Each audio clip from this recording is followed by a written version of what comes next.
Canada vs Sweden curling controversy. Cheating allegations rock Olympic ice. The Winter Olympics curling clash between Canada and Sweden in Cortina turned dramatic despite Canada's 8-6 victory. Led by skip Brad Jacobs, the Canadians secured the round robin win, but tensions erupted when Sweden's Oscar Eriksson accused Mark Kennedy of double touching stones past the hog line. Now we take a deeper look and break down this entire story on the AI podcast. We all know the spirit of curling, right? I mean, it's the bedrock of the whole sport. Oh, yeah, it's page 1 of the rule book. You call your own fouls, you respect your opponent, it's this gentleman's agreement. But what happens when that just dissolves on Olympic ice? It stops being a game and it starts being, well, a brawl. And I think in Cortina this past Friday, the spirit of curling didn't just crack, it sort of evaporated. That is the perfect way to put it. We're looking at a situation that has completely overshadowed the actual sport. This isn't just a quiet word with an umpire. No. We're talking a full-blown shouting match, accusations of cheating, and this whole controversy that hinges on the physics of, like, a single finger. It's a mess. It really is. Yeah. But it's a fascinating mess because it exposes this huge gap between the tradition of the sport, that honor system you mentioned, and the reality of high-stakes, high-tech competition. And the players involved, I mean, you couldn't write a better script. This was Team Canada looking just unstoppable versus Team Sweden, the defending gold medalists. Who, we should probably add, are having a bit of a nightmare tournament. Right. Sweden's been spiraling. They came into this game on a losing streak, which I have to imagine just cranked up the tension from the very first stone. Oh, definitely.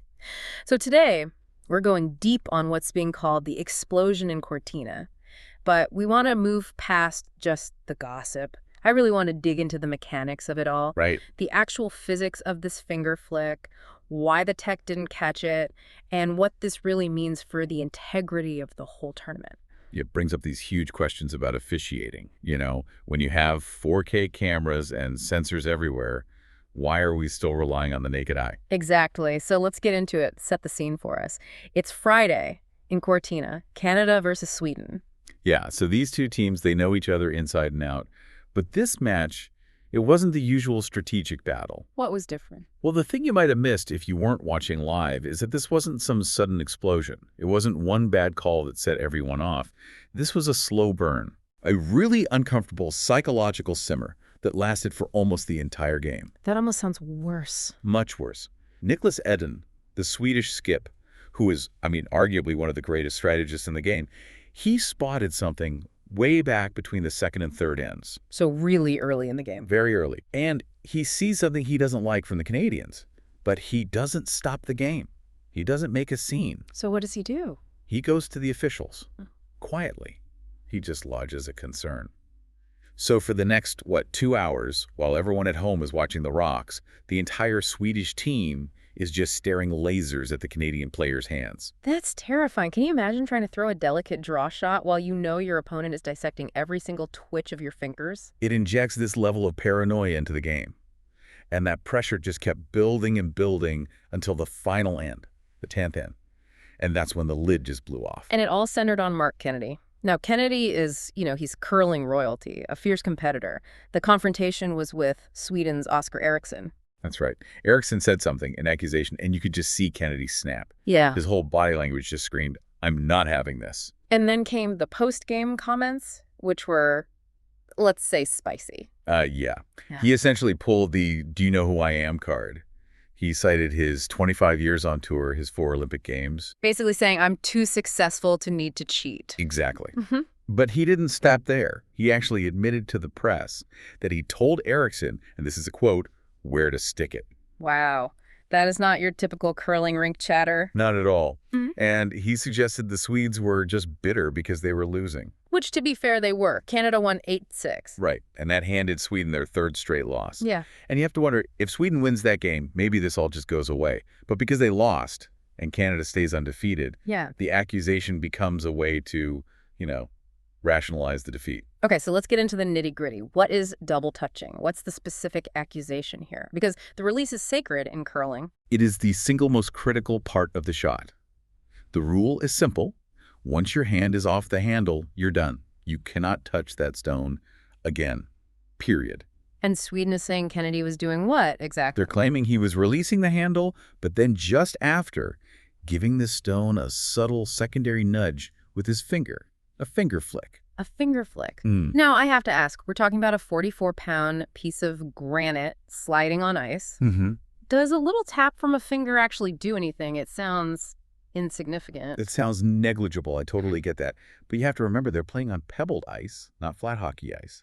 The stone is riding on top of these tiny frozen peaks. Right, so the friction is really specific. Incredibly specific. And that friction creates the curl. So now imagine a finger just barely dragging on the side of that stone for a fraction of a second after release. It can act as a tiny brake on the rotation. It can kill the curl, make the stone run straighter. Or add just a little more push. Or add just enough energy to make it glide another 6 inches. And in a game decided by millimeters, 6 inches is everything. It's not about raw power. It's about micromanaging the friction. So it's high-level physics manipulation. But hold on, this is the Olympics. We have sensors for this, don't we? The hogline sensors. Oh, we do. And that's the core of Kennedy's defense. He pointed to the lights. He said every single one of my stones showed a green light. So the technology says he's clean. Why is this even a debate? Because the technology is kind of dumb. It's looking for the wrong thing. What do you mean? The sensor's job is to answer one question. Is the hand holding the handle? It's a circuit. When the hand lifts off, the circuit breaks. The sensor says, okay, release complete. And it checks your position relative to the hog line. Ah, I think I see where you're going with this. The sensor only knows about the handle. It has no idea about the rest of the 44-pound stone. So if Kennedy lets go of the handle, which triggers the green light, but his finger drops down and grazes the granite body of the stone. The sensor is completely blind to it. Completely blind. The machine sees a clean release of the handle, but in reality, a foul has occurred on the stone itself. It's a massive technological blind spot. But we have eyes, and we have super high-speed cameras. The reports say the video footage is pretty damning. It's very, very difficult to watch those replays and come to any other conclusion. The slow motion, which every broadcaster has been showing, seems to show a very clear sequence. Handle is released, hand lifts, and then a distinct poke, a flick. Oof. It's tough to argue with 4K slow-mo. It is. Now, we do have to talk about intent, right? Is this a conscious act of cheating, or is it more of a subconscious reflex? Like in bowling when you throw the ball and then you sort of twist your body trying to magically steer it down the lane? That is the perfect analogy. Yeah. And it's the most likely scenario. He probably felt the stone was a little light or the line was off, and his body just instinctively tried to help it. But, and this is the key thing, in the cold, hard world of curling rules, intent does not matter one bit. You touch it, you burn it. You touch it, you burn it. End of story.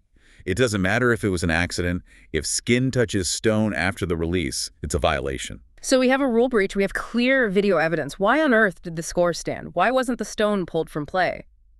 In other sports, we stopped the game for 5 minutes to review this stuff. And that is the big aha moment in all of this. It comes down to a doctrine called finality of play.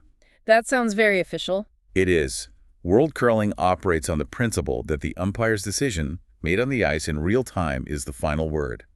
They do not use video replay to retroactively go back and call fouls like this. Wait, seriously, so if the referee blinks at the wrong moment, the foul just didn't happen? Officially, yes. There is no VAR for the finger flick. If the umpire didn't see it with their own 2 eyes as it happened, then as far as the score sheet is concerned, it never occurred. That just feels so out of step with every other major sport right now. It's a total clash of eras. Curling wants to maintain that human element, the flow of the game. They don't want to stop for a frame-by-frame analysis of a fingernail. But when an Olympic gold medal is on the line, that tradition starts to feel like a real liability. So what did the umpires do after Sweden complained? To their credit, they didn't just shrug, they responded physically. For the last 3 ends of the game, the umpires literally stood right on the hog line, hovering over the players, staring directly at their hands during every single delivery. Talk about pressure. Immense pressure. But, and this is the kicker, under that intense scrutiny, they didn't see another violation. Which, of course, Kennedy can use as proof he wasn't doing it, and Sweden can use as proof that he stopped because he knew he'd been caught. And that's the deadlock. The 8-6 score stood. Canada got the win. But the fallout from this is just getting started. Let's talk about that fallout. We have to bring in Jackie Lockhart, former world champion, now a BBC commentator. She's not one to create drama. What was her take? She was absolutely devastatingly clear. She did not mince words at all. She says the footage shows he, quote, clearly released the stone, then poked it again. and she just completely dismantled that it was an accident defense. How so? Her point was all about professional responsibility. She basically said, look, at the Olympic level, controlling your body is part of the skill. If you can't stop yourself from touching the stone, you aren't executing a legal shot. Simple as that. A broom touch burns the stone. A finger is no different. But she went further than that, didn't she? She raised what you could call the reputation question. She did. And this is the part that could haunt Mark Kennedy for a long, long time. She asked, if Oscar Erickson just noticed this now, has Kennedy been doing this for years? That's a chilling question. That's the kind of question that rewrites a career. It plants a seed of doubt that's almost impossible to remove. Has Team Canada won past championships with this tiny, maybe imperceptible 1% advantage? Have they been micro-cheating this whole time? It's brutal. It takes a legacy of excellence and slaps a giant asterisk next to it. And you could tell Lockhart was genuinely troubled by it. It changes how you view a champion. Okay, so looking ahead, the tournament is still going. Canada is undefeated. But are they now the villains? They absolutely have a target on their backs. And it's not just the media, it's the other teams. From now on, every single time Mark Kennedy slides out of the hack, every opponent, every umpire is going to be watching his hands like a hawk. He's completely lost the benefit of the doubt. Totally. And think what that does to your head as an athlete. Curling is a flow state sport. If you're suddenly terrified that a tiny muscle twitch in your pinky is going to create an international incident, can you still make that perfect shot? It turns chess on ice into a police interrogation on ice. It really does. And for Sweden, this just adds fuel to their fire. They're angry. They feel they were robbed. That kind of emotion can either destroy a team or it can galvanize them. If those two teams meet again in the playoffs, it's going to be nuclear. I cannot wait for that rematch. But this whole thing, it really just puts a spotlight on this friction we're seeing in all sports, doesn't it?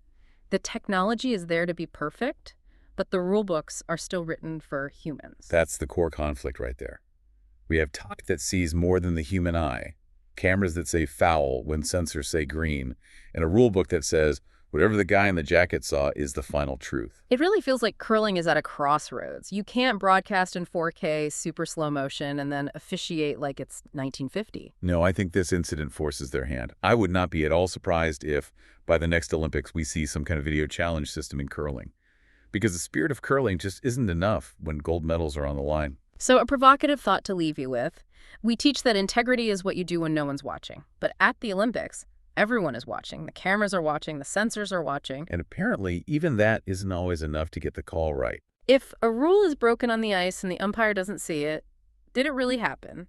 According to World Curling, no. But according to Team Sweden... Absolutely. We'll be keeping a very close eye on Team Canada's hands for the rest of these games. It's going to be a tense week in Cortina. Thanks for joining us on this deep dive. Stay curious, watch the replays, and... Okay, keep one your hands to question for yourself. you. We'll catch you If the Hogline sensor showed a legal green light, should additional physical contact after release still be considered a rules violation? Don't forget to comment it. Thanks.